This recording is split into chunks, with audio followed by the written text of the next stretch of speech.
आवळा हा किती गुणकारी बहुगुणी आहे हे तुम्हाला सांगण्याची गरजच नाही. अगदी प्री मॅच्युअर जर केस पांढरे होत असतील, केसावरती फंगस, डॅन्ड्रफ, केस रफ होत असतील किंवा खूप जास्त गळत असतील ना, तर फक्त आवळ्याचं सेवन करा. खरं सांगते, जगातलं कोणतंच प्रोडक्ट नाहीये असं जे आवळ्याची बराबरी करू शकेल.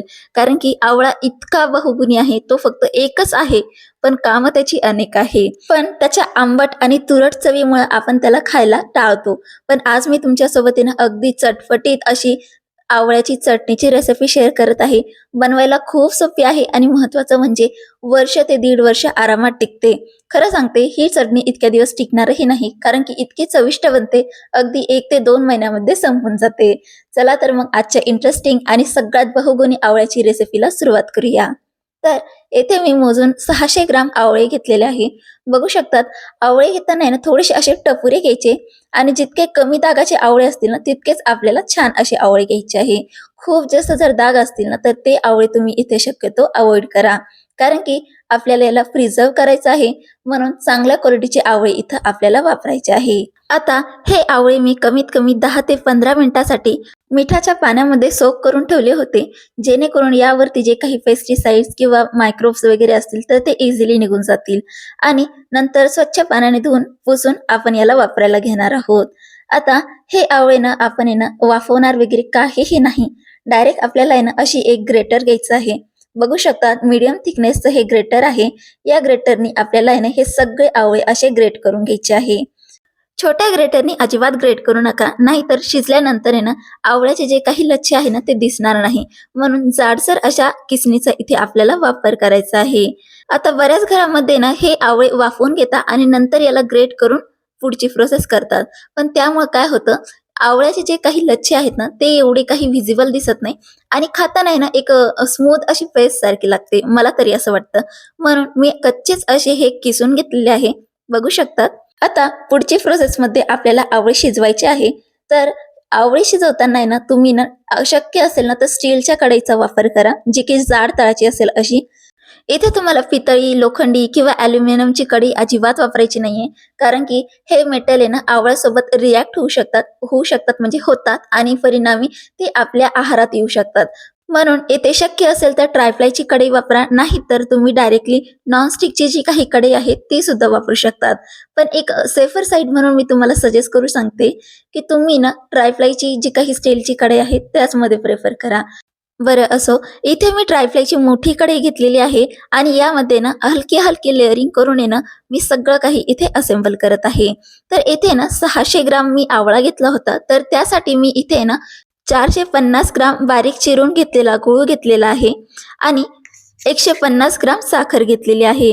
मी दोघांचा कॉम्बो घेतलेला आहे, कारण की यामुळे ना आपला जो काही आवळाचा जी काही चटणी आहे ना त्याचा कलर सुरेख येईल. तुम्ही दोघांपैकी एक वापरू शकतात, नाहीतर कम्प्लिटली साखरेने सुद्धा बनवू शकतात. थोडक्यात सांगायचं तर जितका आवळा घेतलेला आहे तितक्याच बराबरीमध्ये आपल्याला साखरेचा प्रमाण घ्यायचा आहे.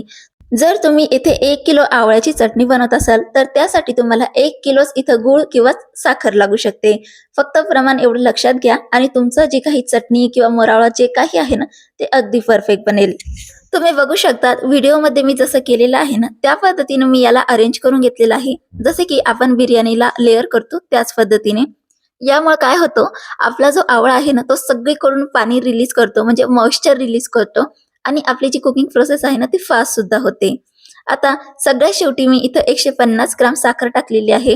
तर परत एकदा रिवाइज करते, 600 ग्राम आवळ्यासाठी मी इथं 450 ग्राम म्हणजे 450 ग्राम गूळ घेतलेला आहे आणि 150 ग्राम साखर घेतलेली आहे.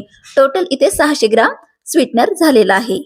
तरीही कन्फ्युजन होत असेल तर मी तुम्हाला हे सगळं काही डिस्क्रिप्शनमध्ये देत आहे, तुम्ही तिथं नक्कीच चेकआउट करू शकतात.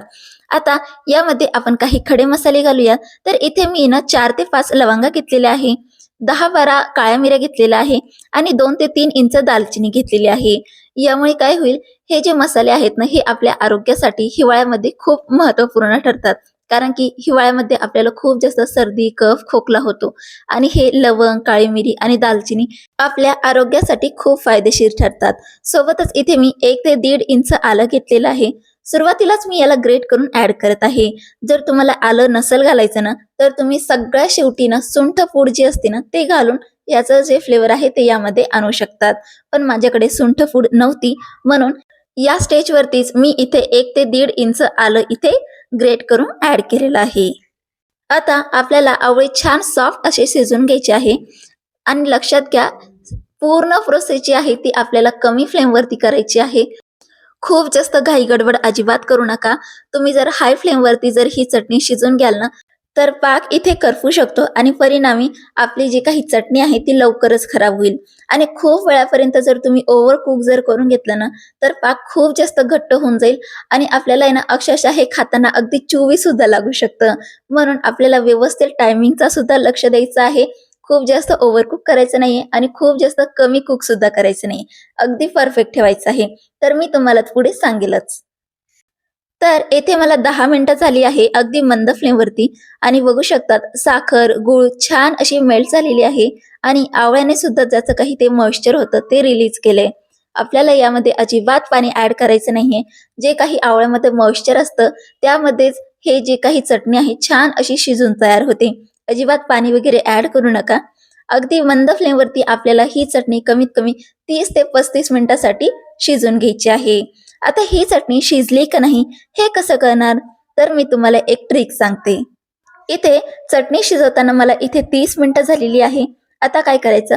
आपल्याला हलकासा पाक आहे ना 2 बोटांच्या मध्ये घ्यायचा आहे. जसं आपण 1 तारी पाक, 2 तारी पाक चेक करण्यासाठी करतो ना, सेम त्याच पद्धतीने. आणि याला आपण जशी तार चेक करण्यासाठी चेक करतो ना, त्याच पद्धतीने चेक करायचे. बघू शकतात अगदी तार सुद्धा बनत नाहीये, पण हलकीशी तार बनते आणि लगेच तुटते. खूप अशी तार बनत नाहीये. यावरून समजून घ्यायचं की आपला पाक अगदी परफेक्ट आहे. फक्त हलकीशी तार इथे बनायला पाहिजे. इथे आपल्याला 1 तारी पाक अजिबात बनवायचा नाही. 1 तारी पाक बनण्याच्या आधीच आपल्याला ही प्रोसेस कंप्लीट करून घ्यायची आहे. आणि तोपर्यंत आपली जी काही चटणी आहे ती सुद्धा शिजून तयार होते. जर तुम्ही 1 तारी पाक जर केला तर काय होईल, ही चटणी खूप जास्त घट्ट होईल आणि अगदी ज्युसी वगैरे राहणार नाही. म्हणून या स्टेजवरतीच आपल्याला गॅस ही बंद करायची आहे. यामध्ये आपण काही सीझनिंग घालूया. तर येथे मी अर्धा चमचा साधं मीठ घेतलेलं आहे. सोबतच चटपटीतपणा देण्यासाठी अर्धा चमचा इथे काळं मीठ घेतलेलं आहे. आता तुम्हाला जर चटपटीतपणा हवा नसेल ना, तर तुम्ही हे कम्प्लिटली स्किप सुद्धा करू शकतात. सोबतच अर्धा चमचा मी इथं भाजलेल्या जिऱ्याची पूड घेतलेली आहे. अर्धा चमचा घेतलेली आहे.